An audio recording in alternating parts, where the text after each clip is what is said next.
You guys know how these episodes start. It starts something like... Hello, it's Kieran. Welcome to the ScratchRunning podcast, where our motto is 3 months. That's way too long. Hello, everyone, and welcome to the ScratchRunning podcast, the official podcast of competitive rounds gaming, where our motto is, are you going to finish all that? As always, I'm your host, Kieran, and with me on the mic are all of my friends who would like just one french fry. They've been cracking. We've been trying to get this episode started, and these gigglers have too much energy. What feels like years. I can tell you what it is. It might be, what it might be. It might be the dang fact that it's been 3 months since we've made one of these, and rightfully so. If you were looking at our YouTube and our Scratch and whatnot, you may have noticed some things releasing. About 3. Yeah. If I we counted made correctly. Projects. We were on Scratch. I don't even. Sidetracked. First of all, who's here? Kieran, you heard. Me, you heard. Klabss, you heard. Hello, it's me, Klabss. And who's this new guest never seen before on the ScratchRunning podcast? Sometimes it does feel like that, even though you were on the first episode and many episodes afterwards, but...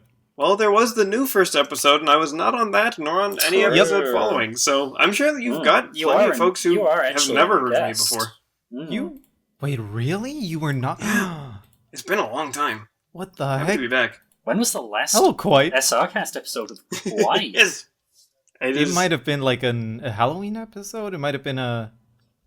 Hello, Quite. It's so lovely to be here as a guest. It's fun. It is so great to have you back. And no better time, honestly, to have you back as a guest than... Let's just... can I just say it? Can I just say that the Singularity mention it, happened? Dude. The Card Game Singularity. The thing we jokingly... No, that you, Klabss, jokingly mentioned at the start of last episode, which again was 3 months ago or something. These card game heads. These card game heads. We recorded that episode right after, I believe, we either published or we recorded. I don't quite remember anymore. You did not publish it by that point. Okay. In either case, jokingly mentioning, here's this thing that happened. Haha, we're tinkering with forces we don't understand. No, we do not. Absolutely not. Did we know that was going to happen? It was 100+ K views. 100K I had plus a feeling. Views. I also had a feeling, but I did not have that feeling. Well, judging Kieran made his original funny post about hey, what if you just mashed all the card games together? And I was like, hey, I'm working on my own little card game. It'd be fun to work on a goofy little project like that. I did not know that I was stepping into the digital equivalent of quicksand. Does he know? Oh, that's great. No, yeah, I'd like just to solve the millennial puzzle. I'd like to say, when I brought it up on the last episode, I did call you card heads, and I did say you are tinkering with chemical forces you do not understand. Yeah. And judging from the community input I see day by day, I would say the greater audience may also agree to some extent. I've never seen more differing opinions on a card game, which makes sense because it is every card game. It is it brings out the best of us. Can I just say that? The best in us. When you combine Magic and Yu-Gi-Oh!, you get Magic players and Yu-Gi-Oh! Players. Who knew? And the Pokemon players are just there having a good time. Yeah, Pokemon players are having a good time. That's kind of neat, actually. They're oh, we got a main phase 2 now? Dude. Nice. Yay! Can we get a Baja Blasto? It's in direct reference to the length of your rule doc. The longer your list of rules is for your card game, the more opinions you have about it. Yeah. There's a direct correlation. And we thought... Yeah. Foolish as we were, we thought the rule stock we made for the release of that video, that was already pretty, lengthy and it's pretty good. That was pretty good. No idea. We had no idea. And then Okay, to everybody on Scratch, just maybe to recap just slightly, to everybody who's listening only on Scratch, never looked at our YouTube once, didn't know that we existed outside of this plane. Subscribe to ScratchRunning. Subscribe to ScratchRunning, first of all, is what I say to you. But also, no, we mashed a bunch of card games together, thought that was funny, Kieran made a cool video about it. True, I did edit the video. Yeah, and like... Well... It was a 2-hour video I posted when I released it. Card game players will watch a 2-hour video. And why they a did. 2-hour video? Watch it, they did. God, like it didn't go viral, I wouldn't say that, but like it went pretty well. Thousands. You know? Thousands. 116,000, guys. Wow. Yes. As of us recording this episode. I mean, that's more views than most Scratch projects. That's more views than Griffpatch has followers, which says something about life. That's more views than like loaves of bread I have in my house. That's a pretty similar like range if you're rounding up to the nearest 100,000. I guess we'll never know if Quite has 0 or 100,000 loaves of bread. We're running the ceiling function, so anything above 0 kind of brings it up. True. I have -1 loaf of bread at home. How does that go? That's not good at all. My condolences. No, and then so we released that. Things went kind of well. We were all overwhelmed by the honestly, let's call it great feedback, because that was what it was mostly. I know YouTube comment sections, and ours was mostly very nice. One of the nicest comment sections I've seen. Yeah, it's pretty chill. Outpouring of interest and feedback and opinions Confusion. and confusion, all of which were pretty expected. Yeah. And I don't know, pretty consistently, it was funny to see how at a certain amount of, I guess I'll call it popularity, more people. There's this funny disconnect you get when. Okay, let me try to explain this differently. When you watch a video that has maybe 10 views, you feel more connected to the person posting the video somehow. It feels like more.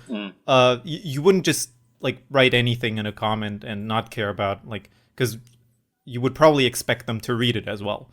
Right. But the other and then we're still comment section readers. Yeah, and then when the video had more and more views, you did notice people posting, well, I'm gonna call them funnier comments or something. Yay! And that was quite interesting to watch. I never got to experience that, because Scratch comment sections cannot be compared to.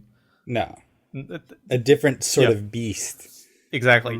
And then of course, that kind of swept over into our community server of choice, and that we kind of had to Singularity chat. Yeah, we that was up until that point just for SFRT, because that's the biggest thing we did up until that point, which we will also get to later. All y'all don't think we forgot. Don't fret. But hey, don't cry. SFRT later in the episode, okay? We had 40 people as people just hanging out in the SFRT server. Then post Singularity video, 200 people flooded in. And then we had a bunch of 30 SFRT people be what's going on? You guys walking for a little SFRT? What's as 200 people began discussing card games. So we had quickly section off a different area. So that's we have we have 2 communities quarantine. Quarantine. SFRT heads, don't fret. Stay in your rooms. Everything's fine. Everything's fine. It's okay. The card games are contained. They can't hurt you. Yeah, it's really cool though. I'm so happy for you guys. Honestly, developing it. I'm so glad people loved it so much. It's really awesome. And, hey, I think the channel deserves something like this. You've all been working at this for years. Yeah, you have. But It's so funny that we never made another video again. But that's because we've been playing SFRT. Making SFRT. Doing streams. And what's really leading up to the exciting is release. that a lot of the folks who came in for Singularity saw some of your other projects and thought, hey, that also looks fun, and have actually jumped into that. Not obviously a smaller fraction of the folks who joined just for the card game, but definitely, it's been cool to see one that has had some spillover. Exactly. Yeah. I didn't think I would I didn't think I expected it to happen because no, you know what? Now that I think about it, there's probably a good amount of like crossover between card game fans and like Smash Bros fans, right? Maybe like, most card game players I met in my life also happen to be either good at Smash Bros or they just enjoyed the game. Like at least to me, that felt like a you know, there was some overlapping sort of hobbies. Exactly. Yeah. Being a nerd, if you will. Yeah. Yeah, pretty much. There's no dancing around it. Yeah. No. I'm proud of that, all right? Yeah, we're all nerds. We all like fighting games and course. card games. And especially the end of it where you're trying to really knuckle down and get very good at either of those two things. It requires that part of you that says, well, no, even though some people might say, like, oh, that's not, like, real life important, saying, well, no, like, to me it's still a lot of fun. I'm still more than happy to do it. And I'm enjoying the folks I'm, like, getting to know in the meantime. right. True. Like, having that part of you be alive and well is kind of what is a prerequisite for getting into either of those two things seriously. For sure. And I'm a certified fun haver. Yeah. as actually we all been should good be. at Goomble Gurt II recently. And maybe if we can, bridge over to that, segue into that. I don't know. Maybe before we do, does anybody on Scratch else? I mean, we can just talk about all topics all across the board. I don't mind. Yeah, let's take the natural bridge. If you want to talk, we can talk a little Goomble Gurt too. So that was the other thing that happened, of course. Klabss, more Goomble Gurt II released, with now only how many chapters left? For wow. Okay, it's about halfway done. Yeah. Chapter 6 is third to halfway. Chapter 5 is cinema. Goomble Gurt Coliseum, that's what I'm talking about. Yes! That's the other thing that happened. Man, how did that go? I mean, it's just Wi-Fi wizard battles, and I've actually been building a team. I've been researching the Goombles. I'm actually writing my thesis.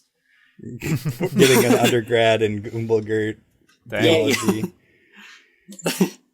That is one of the coolest things about it. In addition to, obviously, I'm biased. I'm very, very interested in the story, the way it's kind of bringing the whole Candle world. I say thread, whole like spool of threads into a close. But in addition to that, it's just a very, very, very tight, competitive puzzle of like if you play against other people, just knowing how to dissect their team with your own and find a way in. It's very interesting to balance because everyone plays the game who gets really good at it, starts identifying patterns, and then they associate those patterns with games they already play, like Pokemon. And so I get a lot of suggestions to add moves from Pokemon into you should add Goomble Gurt Trick 2. Room. Add Trick Room, add Toxic. Add a 10 mana spell that you can apply to the enemy tank that'll like guarantee kill them. 10 mana? I'm like, and then I gotta say, like, there's a reason I've made the game this way. That Pokemon, there's so much in Pokemon I find infuriating. Like all the tanks running Toxic, and then all of the anti-tanks running Toxic, and then everyone toxicking and protecting. And would you say that's a very toxic environment? Competitive environment? Clearly, people enjoy it. Yeah. So it's like fine. I just find it annoying. Yeah. Fair. Another thing is people want to add a bunch of synergies. Like add a Goomble who's all it does is like buff up your other Goomble and then dies. And it does it for like free. And That's what I'm really it's trying to do. What's the guy that does Party Time? I forgot what his name. I mean, carouse, right? You could run carouse, but it costs 100 mana, and also it buffs the enemy team. Silly dance strats. Silly dance. But what I need to urge people to understand is like the main inspiration for Goomble Gurt II is a combination of MOBA games with Pokemon. Wow. And in MOBAs, they don't tend to have like this character will like have a direct synergy with this other character that like makes them both overpowered, because then everyone would just run those two characters. Yep. The fun of a MOBA is like all of the characters are self-contained packages that are really good but fulfill a role, and you just need to make sure you have all the characters that can fulfill the role on your team rather than the characters themselves directly synergizing. Right. That is I feel super interesting. And I have had similar issues where when people know that your game is in development versus a finished product, sometimes they can get a bit more invasive with like, rather than saying, I don't like this part of your game, saying, hey, surely you haven't yet noticed that your game could be better. I'm kind of saying, like, no, no, I intend for this to be the case. I haven't failed to notice that that's an option. Well, then I just have to put my foot down over and over. But I do. True. I just say, no, I'm not doing that. Here's why. No, I'm not doing that. Here's why. No, I'm not doing that. Here's why. I just to be fair, I'm really sorry. I really should make a video on competitive Goomble Gurt II and how cool it is and how absolutely it's just as deep, if not more, than Pokemon. Absolutely.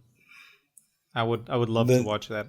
Especially with all the differences between Pokemon and GG2.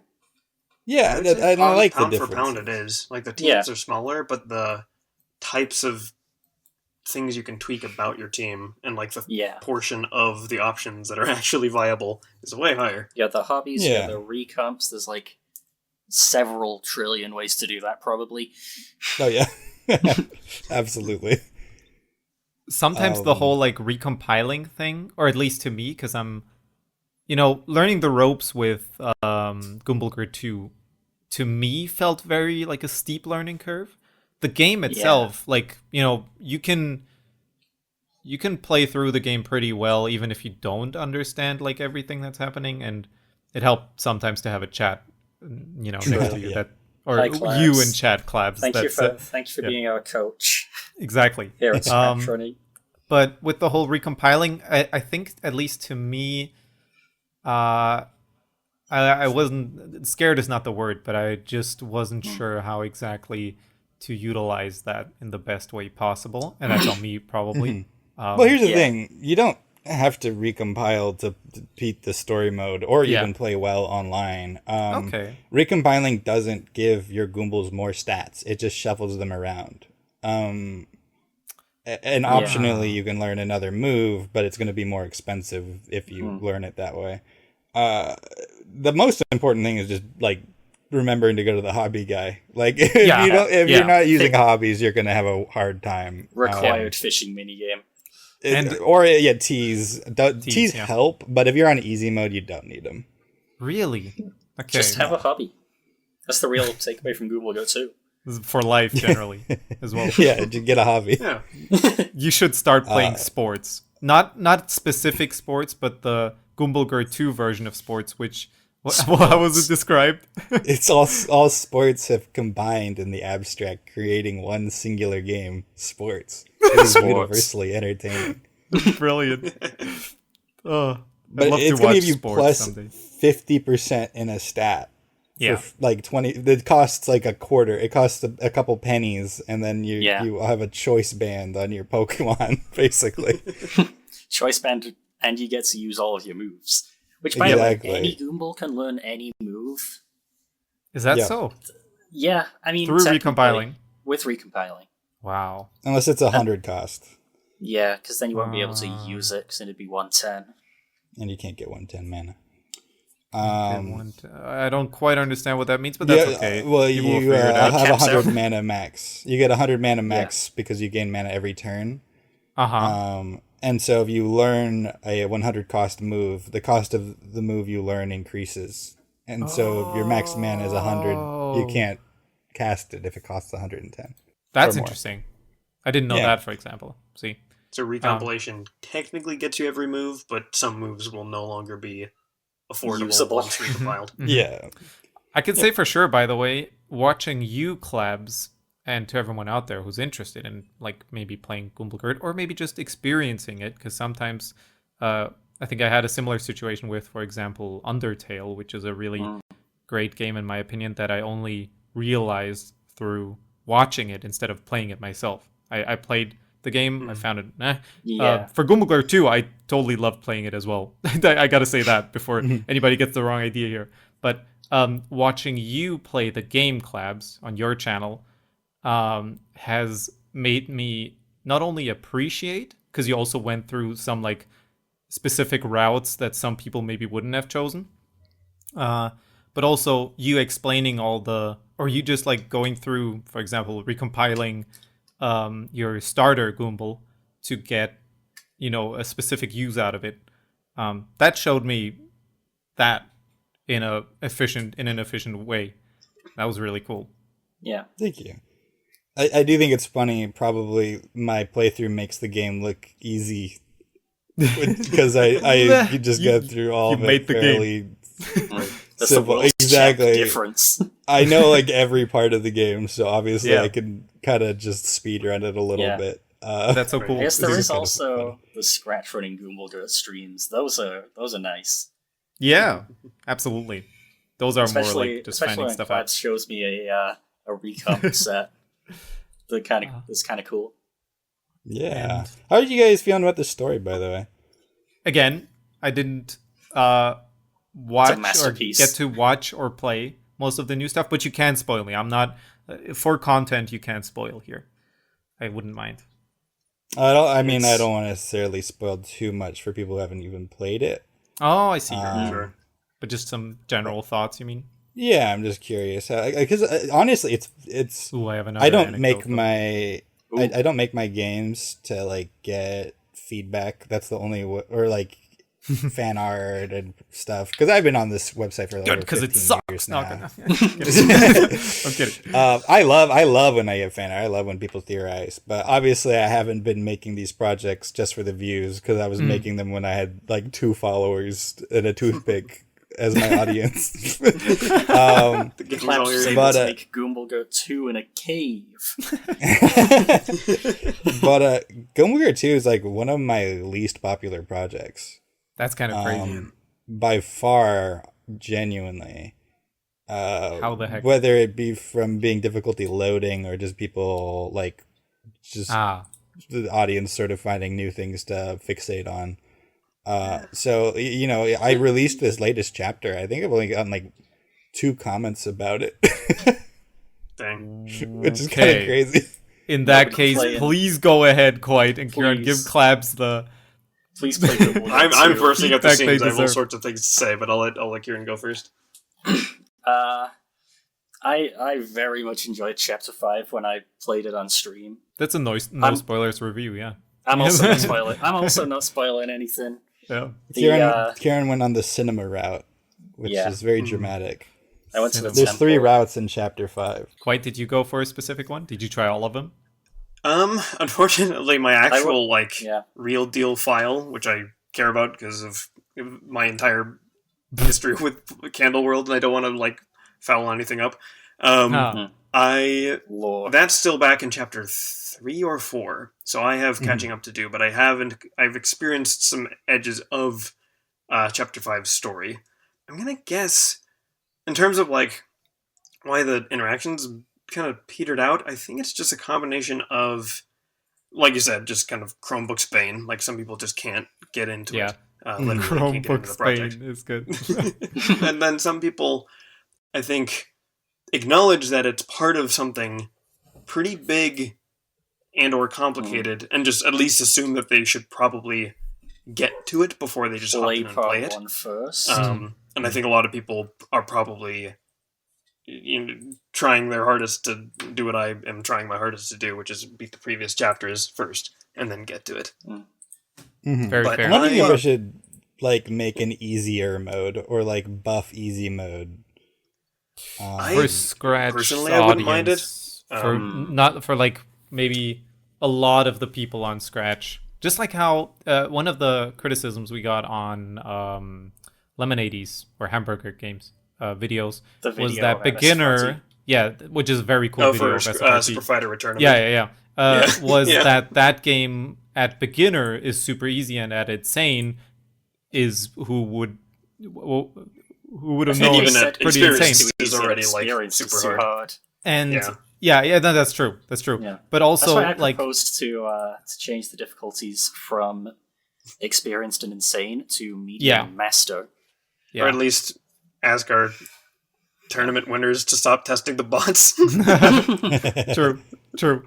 But then again, like, you know, for Scratches, or for most of people viewing the game on Scratch, playing the game on Scratch, a very easy mode is probably very welcome. And that's kind of what I think we did right with beginner difficulty on SFRT. I think anybody... Yeah.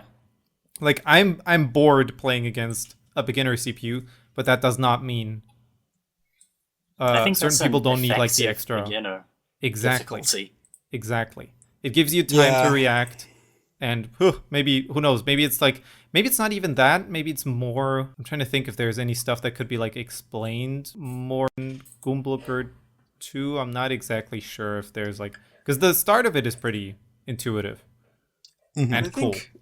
Speaking from my own personal experience, the thing that would just help me the most about it would be some games very charitably call it like a lifestyle mode, where basically it's just I look at some of the problems and like challenges that the game sets up and think to myself, okay, I bet I could find the solution to that, but it would require tracking down the right team, grinding them to the right level, and then like tweaking the bells and whistles and redoing the fight over and over until I confirm that something works and then get that to work. And it's just the time input that makes me think, okay, I'm going to have to set aside like a weekend to do that at some point, and then that just doesn't happen for a while. I think that sounds like the earlier ScratchRunning Sunday streams. Yeah. So just like the easy mode, if you wanted to make it this way, obviously do it the way you want. You can either make it the way it is now, which is just takes the edge off and lets a person who's not an absolute master at it still get a very stiff challenge and figure it out, but still be able to beat it. And you could move it down to like, no, this just lets you experience the story without really having to like succeed at the game very much. I wish it would be all problems, all the issues that every scratcher faces can all be pointed back to the JSON. The original sin, the JSON. 5 megabytes. Because I wish so desperately I could easily just add another button to the settings.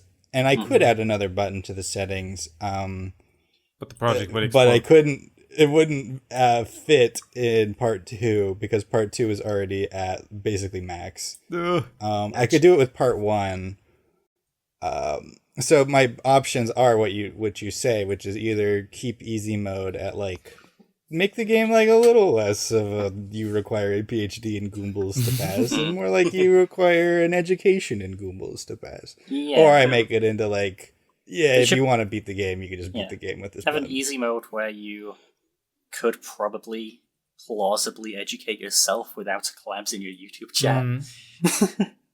That's like kind of what I wanted easy mode to be. I want easy mode to still like require you to like do the hobbies and like, you know, build some teams. Maybe I just need to buff it a bit more. That's true. No, so I think it succeeds at its mission. I think it's just some of the folks held back are just bad enough or strapped for time enough that even that isn't enough. You know, they'd be, and you can decide whether to listen, but they would be asking, hey, can't you just add a thing that increases all your stats by like 1,000? Just like something preposterous. Increase it by like 100 or something. Because right now, there's what is it, like plus 40.5 on each stat? I think that's the max right now at like level 20. I might double it because if people just don't want to play Goomble Gurt II and they want to read Comet Adventures 5, then maybe I should just let them. Or they watch your video on it. And what I'll circle back to say is that in the meantime, the story has been very, very fascinating. I've really enjoyed it. I'm really glad. Getting to see all the stuff that's happening in the abstract, getting to understand more and more of the characters, because I think one thing I was going into it and really wondering about was, okay, there's a lot of characters who have pretty inscrutable motives from the outside. You don't really know what their deal is. You don't really know why it is they're doing what they're doing. You can kind of tell what they're like and what they believe in, but you don't really know where it all came from. It's been interesting to see some of those layers get pulled back. I wonder how much of the rest will actually get answers versus... I think you're really going to enjoy Chapter 5. Ooh, okay. Then out of curiosity, like all the, all the, what is it, like they're not archons, but they're, entities. The entities that approach you, where you can, where you can either listen to their, worldview or not.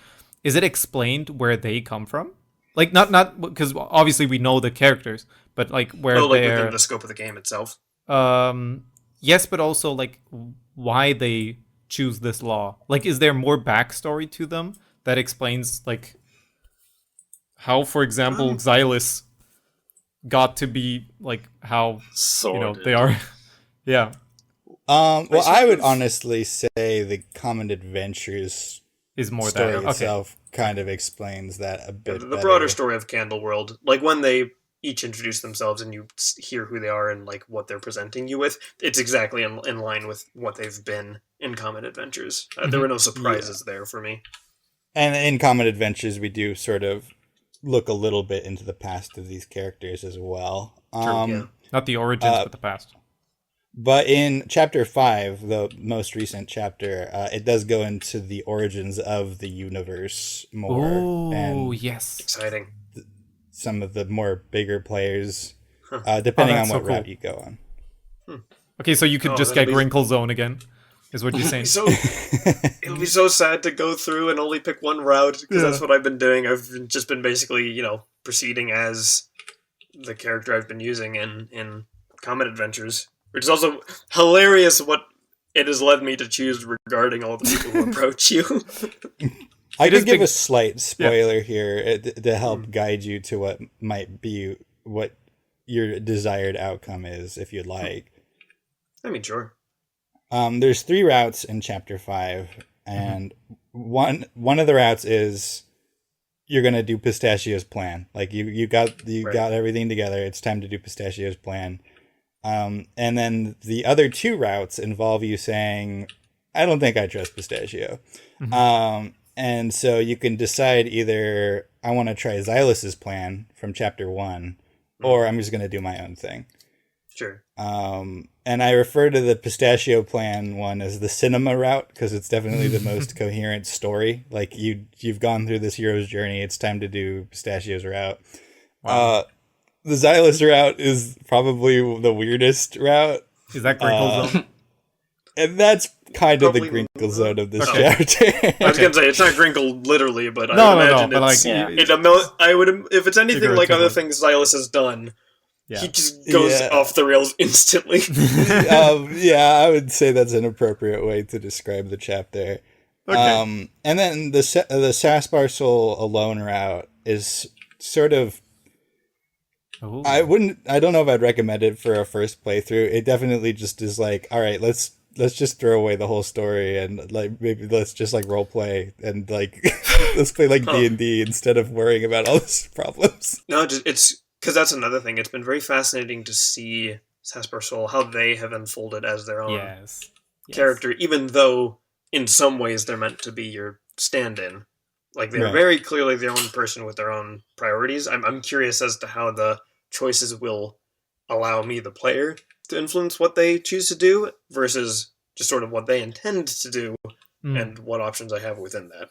Because there's the moments that I've only seen, again, because I've watched Klabss playthrough, where you pretty much go against what the normal human being should do at this moment, right? Where you just do something so crazy or like, basically destroy the, universe or whatever that goes so very much against like common practices, I guess, that Saspar Soul themselves like says, "What am I doing? What are you?" And that's quite great to watch, honestly. Yeah, is that one of those idea, moments? There's definitely some of those, but the idea is that you are Saspar's Atis Flow. Like, this is the relationship between a player and their pilgrim. Wow. Where the player is the pilgrim, but the pilgrim still has like kind of their own autonomy. Yeah. But you still, obviously, you can do anything. You do if you say my pilgrim goes and throws a knife at blue, your pilgrim does that, right? Right. But if you were leaving them alone, they might have done something else. Right, and that's why, Saspar collects Atis while you're gone. Every time you log in, they're like doing things while you're not there. That's canon. All right. Yeah, and sometimes Saspar argues with you because they, they don't want to do the thing you want to do. Really? This sounds like a really bad idea, dude. Everything is canon. Yeah. But the Saspar leaving Pistachio route has you and Saspar kind of perform a pretty strange ritual that sort of combines your minds a bit more. So you kind of do become more of a single discrete entity in the non-Pistachio routes. Man, Kettle World is so dang fascinating. I think if somebody ever were to ask me what the coolest thing is that like came from Scratch that I remember, like let's say like 30 years, 30 years in the future, I have nothing to do with Scratch anymore because life just went that way. Who knows what happened? And then like somebody just asked me, "Oh, you used to be on that website a lot. Why?" And I would say it's because of stuff like Candle World. Just recently, like what was it? Like a few days ago, I did not play the game Goomble Gurt II, but somehow I was talking to Sandy about like the happenings of Goomble Gurt II and Comet Adventures, and that sent me on a journey back through all this stuff and to like linked accounts and one thing especially I think was KaiCat's the Archon of, and then I'm wondering if it was just of 1,000 petals. Yes, the big like story project. Yeah. Where at the end, unfortunately, there was some like unfinished stuff, but most of it cinema. Honestly. And it all stemmed from like this. I get it. This no. Absolutely, everybody's. You're welcome to join in because my anecdote is ending. I was just making a really lousy pun. Go on. No. All right. No. Okay. All stems, get it? Nice. Sorry, but like I said, no, you're please perfect. go on. Yes, I did not get it, in fact. So I'm glad you repeated it until now. So no, that is fascinating and inspiring, and it's everything great about the internet, in my opinion, and about a random bunch of people coming together to create one big like. There's a universe that's being created, honestly. Ever think about how few people actually got to take part in Candle World? But it felt like so many. In like 3 years, this was everything on this website. Yeah. And there's like a whole part of Scratch, of course, that doesn't know about it, and now you clap. Sorry. I've been talking for too long. The two things I want to add there, too, is I think what you were getting at with that Archon of 1,000 Living Petals is that all stemmed from, like, one choice. That was, like, one... That was just the player... Yep. Like, that. None of that was, like, planned or scripted. It was just the player, like, giving their... role-playing with Blue and being like, yeah, I'll give you my Atis Flow. What does that mean? Really bad decision. And, that dominoed into Blue getting Atis, becoming... super powerful, hunting down Xylus to get the dodecahedron. Then the Marquess was summoned, which was also just a player choice. Another player had the decision to summon any character in the game, and they summoned the Marquess. And then the Marquess used its power to turn Kai into a god. And that continued to have ramifications chapter after chapter. Yeah. And like am I correct in, because of course I only still, and that's what fascinates me almost the most, I think, is that even though I know, like, I talk to you every now and then, Klabs, I'm active sort of in, I play the game, right? And I watch the Comet Adventures, but still I know so little of everything there is to know. And that is incredible. Like watching I miss Candle World. When reading through that project of KaiCat, am I right in assuming that's like kind of a project about KaiCat coming to terms with them being an Archon is kind of like a lot of responsibility to take on, and them dealing with that? Is that correct? Yeah, so later in the story, I forget the exact circumstances, but KaiCat has an ideological mark, I believe, a mark of anguish that they need to get like fixed. And they go get it fixed, and when they do so, every single one of their subjects experiences like agony for thousands of years. And they all like turn into puddles of every spirals. single petal. And there was sort of a community favorite character who was made by a different, like, True Law character, but made for KaiCat, for their help and for their use, and that was one character who was affected by this. And Moop Aberrell, which is actually one of the components of M. Zalbris, which you see in Chapter 4. Holy smokes. And so they felt really guilty about that, the character, and then they basically made a contingency plan. So I don't know if you got to the end of that story. I do know it's fine to spoil that story because it's also a side story, and it can be hard to get through some parts of it. If I did watch through the game. All of it. Or you mean Goomble Gurt II or KaiCat's project now? KaiCat's projects. Yes. Okay. In that case, I did watch through the whole thing. Yeah, the Archon at that point in the story isn't even isn't even them. It's like a revived fake version of themselves that's also been like using the weird magic to make another version of themselves. Brilliant. And I'm sorry to everybody who started listening to this because they wanted to hear more about the Card Game Singularity, but this is also didn't that come out? This is also what the heck is happening. This community does a lot of cool stuff. Again, before we get too far away from it, Klabs, I hope it flatters you to know, I have given a presentation to real offline friends of mine about how this is one of the most, if not the most, fascinatingly unique pieces of media I've ever seen. That's super cool. I think that is... That's genuine.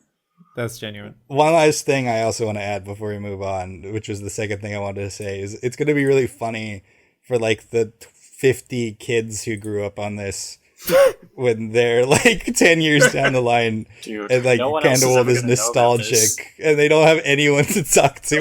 That's going to be me, dude. There ain't never going to be a video essayist to dredge this up. It's too far buried. I hope there is going to be somebody. I mean...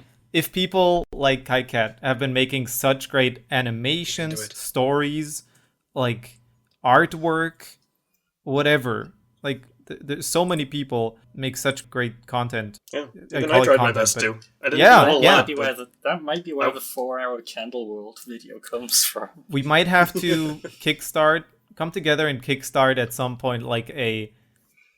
I was going to say live action. That's not what I wanted to say. No.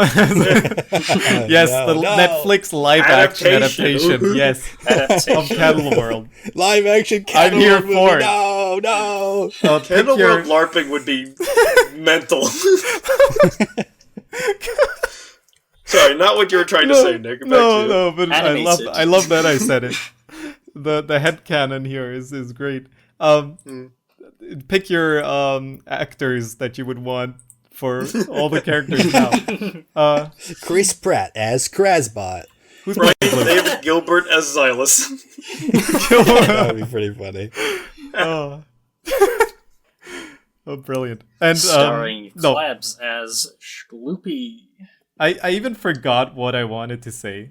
Unfortunately, but I think it was something along the lines of I think we could get a bunch of people together to like voice act all the Comet Adventures, all the like important bits, and then release that as like one video with like minimal amounts of animation, just like mostly taken from the, panels and stuff that you drew. Right. And like that'd be cool. Various like secret comment threads in corners of the website.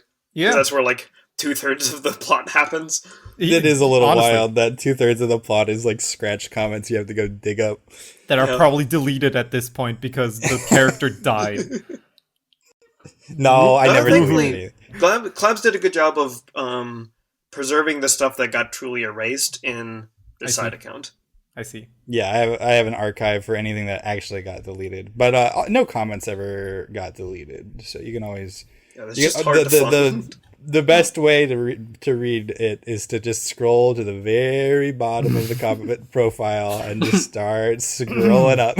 You could probably and assume if something doesn't make sense, quickly scroll across all of the other pages and see what's like concurrent with that one time-wise. I hope you have in your room like a whiteboard where you can connect the dots and stuff. That's just you're gonna the need that World experience. Yeah. Brilliant. We getting the squid back out. I think that's in my other backpack. Okay. Did you guys hear about SFRD? I heard about SFRD? this. I heard this cool Scratch game with 1 million likes and views that's not on trending or top left. No, not saying anything about that. That is tragic. I don't know. It's like, what can you do? I said it earlier when you mentioned it before the call or before the recording. I was like, I think, of course, the demo did get not featured, but like on top left and stuff, right? Yeah. The countdown actually got the countdown. What the community's loving. Who was it that says people go crazy about a countdown? Was it Mad Lad or Josers? It might be the Mad Lad. I didn't think how right you were. I didn't think you were that right. Apparently, the Mad Lad knows the power of a countdown. Yeah, I think Josers is kind of. I think he's on the team. Accomplice countdown. He's one of the Scratch View wonders. And we, of course, we released the game that went super well, in my opinion. Still, like lots of nice people comments playing the game. That's what matters to me. If anything, front page or no, it's gotten itself 1 million views. Yes, well, true. Well, 1 million views. Did you say 1 million? 1 million likes and 1 million views. More than the Singularity? Impossible. Standing by it. Okay, no. Every single person who viewed the project liked it. Yes.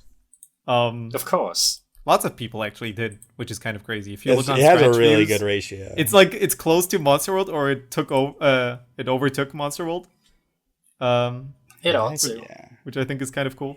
It was funny just seeing those like next to each other for a moment in Scratch views. In like the best rank or whatever it's called. 4,601 people have viewed this game. Wow. But what matters to me more that's like rounding up to 1 million, to be honest. If you round up to 1 million. Much like the loaf of bread. Book ending the episode almost. Oh, great. Of course. No, okay. What matters to you, Kieran? Is that people are playing the game. Yeah. And if anything, we got a really cool video from Hamburger Game / Hamburger Game for it. I think that video is one of the coolest like pieces of content we've gotten made about a game or like something we made, if that makes sense. True. Is that pickle powder from Scratch? Yeah. Yes. Pickle powder is Lemonade Cat. Yes. All my homies enjoy pickle powder projects. Absolutely. All my homies enjoy Pickle Powder's comments. Yes, number one commenter, may I say, and give you the award right now. Top one. Top one commenter on YouTube, maybe even on Scratch. I wouldn't know. No, there's some other people that comment a lot. Anyways, Scratch commenters. We did the whole dark social goals thing that is maybe still going, depending on how many exploits people find until the release of this episode. Yeah, who knows when this episode will be out. Why did you see the gnaw? Did you see the gnaw like scores? What are people doing? Was the guy. Open your browser right now. Yeah, Go that's on. actually not. How are they doing that on ScratchRunning.com. experience difficulty? The Ascended Vessel, a name fit for whatever you did here. The Ascended Vessel achieving 35,000 points and more. It might just be with not Gnaw. charge attack, really. It is not charge attack, but they also Buster Mal did that. Why is no one playing Edward? 48,000 with Gnaw on experienced. You could do that And then with nobody Echo plays Charge. Insane. Insane is where the Insane Of course. true Yeah, Of like course not. heroes are. Yeah. probably. But still, those are still some insane scores. And I'm very glad. At first, we were calculating these points and the like necessary points needed to unlock Dark, and we were unsure how high to set the bar. Fine. Setting it to 5 million. They're gonna get 5 million in a month. No, it's going to take them like 2 days to get 1 million points. And then we all acted exploding head emoji when they got 1 million points in 2 days. Yep. Like, come on, guys, what weren't you expecting? We joked about like, oh, give Josers a day. And Yeah. Josers will be fine. But no, I'm quite happy with where we sit right now, especially because there's still a lot to do, especially considering, JSON file size, optimizing the game. Klabss, I desperately need your help. 5 I megabytes. don't know how much there is I can do, but if you want to talk after call, we can find something, and we can connect. Exactly, and then maybe Dark is gonna be out by the time this happens. Then we're also gonna have Turbo Mode, which is gonna be cool. Oh yeah, that's gonna be awesome. Yes. A whole tournament combining all things we probably Scratch mentioned running. in this episode. We didn't mention Uproar Arena. No. We did Is not that mention like? it. Can you play Oddbrawl? It's not out yet, Right now. but it looks so How cool. are we Well, having a that's why, I tournament guess. on a game no one Everybody, can play? That's absurd. mention Purity Boys about it. I think they're putting a tournament demo build out in like. I mean, they have to do it one day before the Turbo, tournament. One shot day like a before the week. tournament, grind it out, fellas. I'm at terrified Purity of the Boys. Goomble Gurt tournament. Oh, really? Like, Why? Dude, as soon as Well, the just Mapland 'cause- took that. Because everyone is trying to find the most broken builds they can, and some of them don't want to reveal them. One of the Galacta ended up revealing their secret broken build. It was actually not broken. Not broken, good. But I still am terrified that someone's gonna find some game breaking build and like destroy the tournament, and then nobody who's viewing it is gonna want to try Goomble Gurt II. It's funny because we have a similar situation with the Card Game Singularity, where we are unsure how. One person made a deck that's called War Crimes, which is I love War Crimes. Geneva is ban just- list, more like Geneva deck list.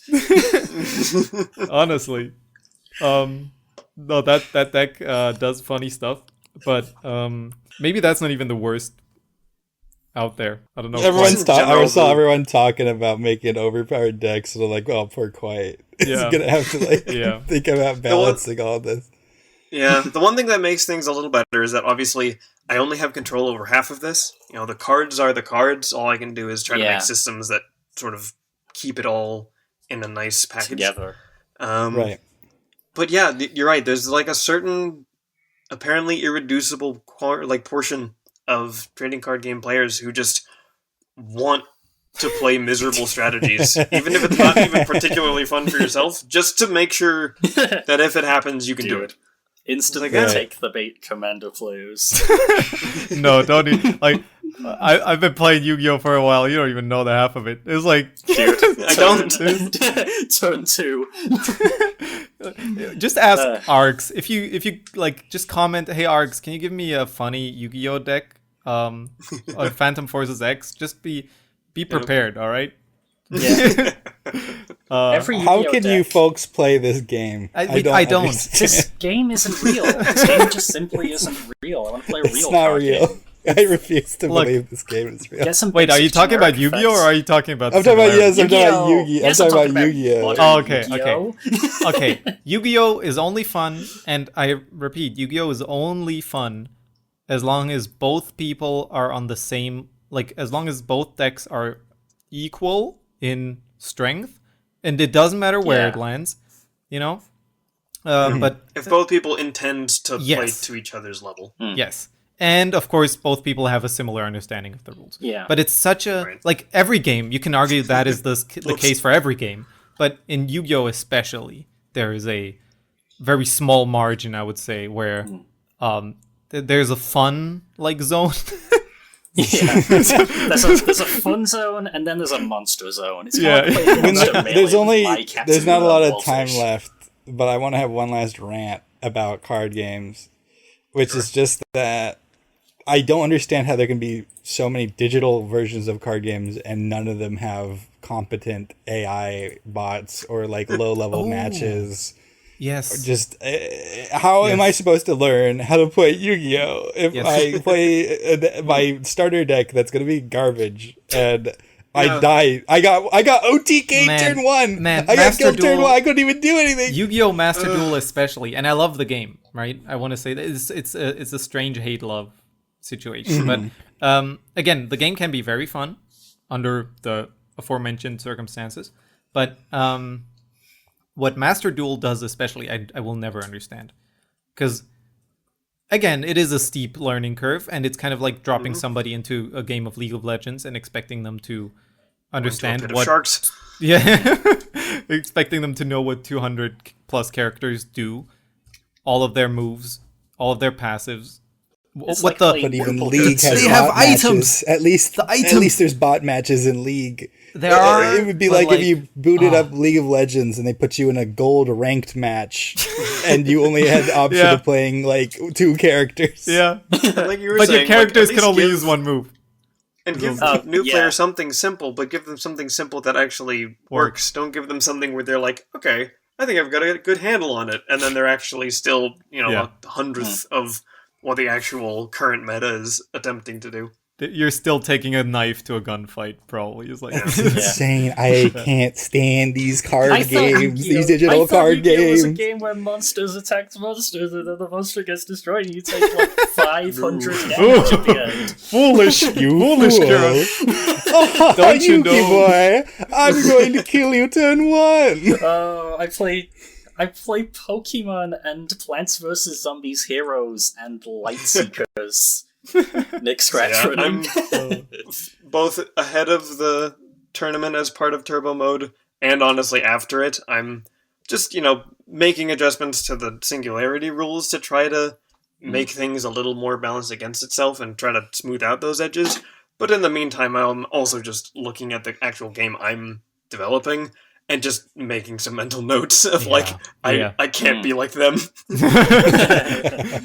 Don't be like that. Kieran, do you want to quickly end the episode before we hop on into the after show, which is just going to be us It's talking been an on. hour. If you want to listen to Well, more of us, head on over to YouTube. That's over on youtube.com/ScratchRunning. Fish reeled. Fish Fish reeled. reeled. I've never reeled a fish this fast. Holy Um, real. I didn't even get to say hi. I've been Kieran KTrav258 Travis, and I'm dead serious about not playing Yu-Gi-Oh! I just don't get it. I don't want to learn. I don't want to learn another card game. Thanks for listening. Thanks for Bye. listening. See you the next Bye. I time. love y'all. Bye-bye. Take care. I love you too, Nick ScratchRunning. The recording is now stopped. Aw. That's the nicest thing anyone has ever said to me. Oh, wow. That's actually kind of sad.